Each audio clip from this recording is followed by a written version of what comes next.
Audio Renaissance presents Mysterious Connections That Link Us Together, a This I Believe essay by Azar Nafisi. Iranian-born writer Azar Nafisi, author of Reading Lolita in Tehran, used to teach literature at the University of Tehran, but she was fired for refusing to wear a veil.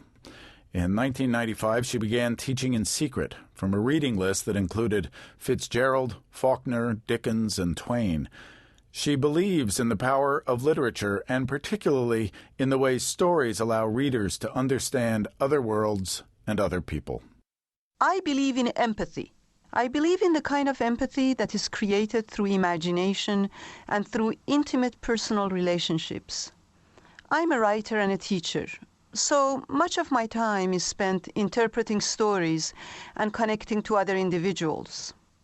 It is the urge to know more about ourselves and others that creates empathy.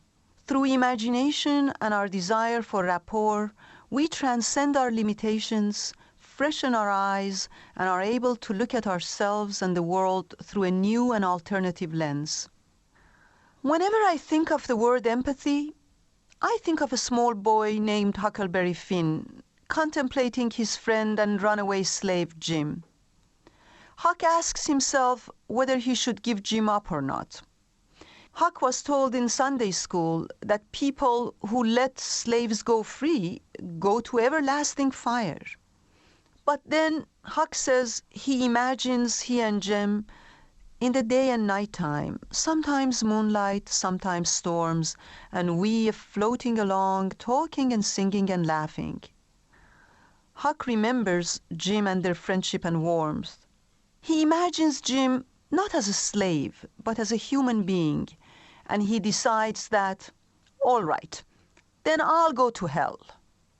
What Huck rejects is not religion, but an attitude of self-righteousness and inflexibility. I remember this particular scene out of Huck Finn so vividly today because I associate it with a difficult time in my own life. In the early 1980s, when I taught at the University of Tehran, I, like many others, was expelled.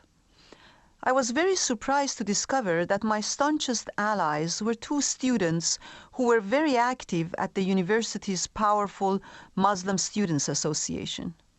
These young men and I had engaged in very passionate and heated arguments.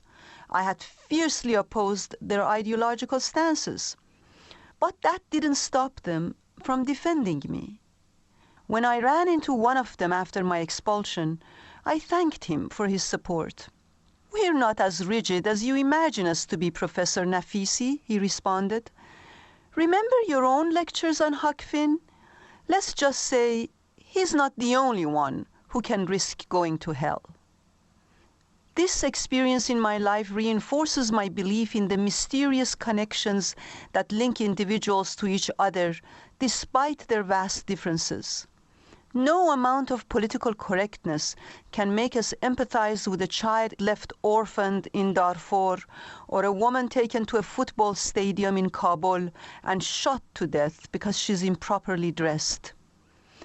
Only curiosity about the fate of others, the ability to put ourselves in their shoes, and the will to enter their world through the magic of imagination creates this shock of recognition.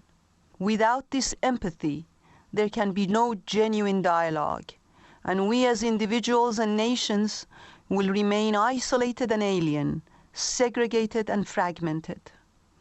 I believe it is only through empathy that the pain experienced by an Algerian woman, a North Korean dissident, a Rwandan child, or an Iraqi prisoner becomes real to me and not just passing news.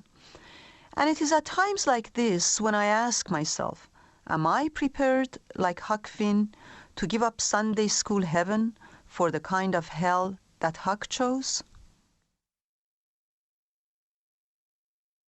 If you enjoyed this essay, you can download and listen to the entire This I Believe audiobook.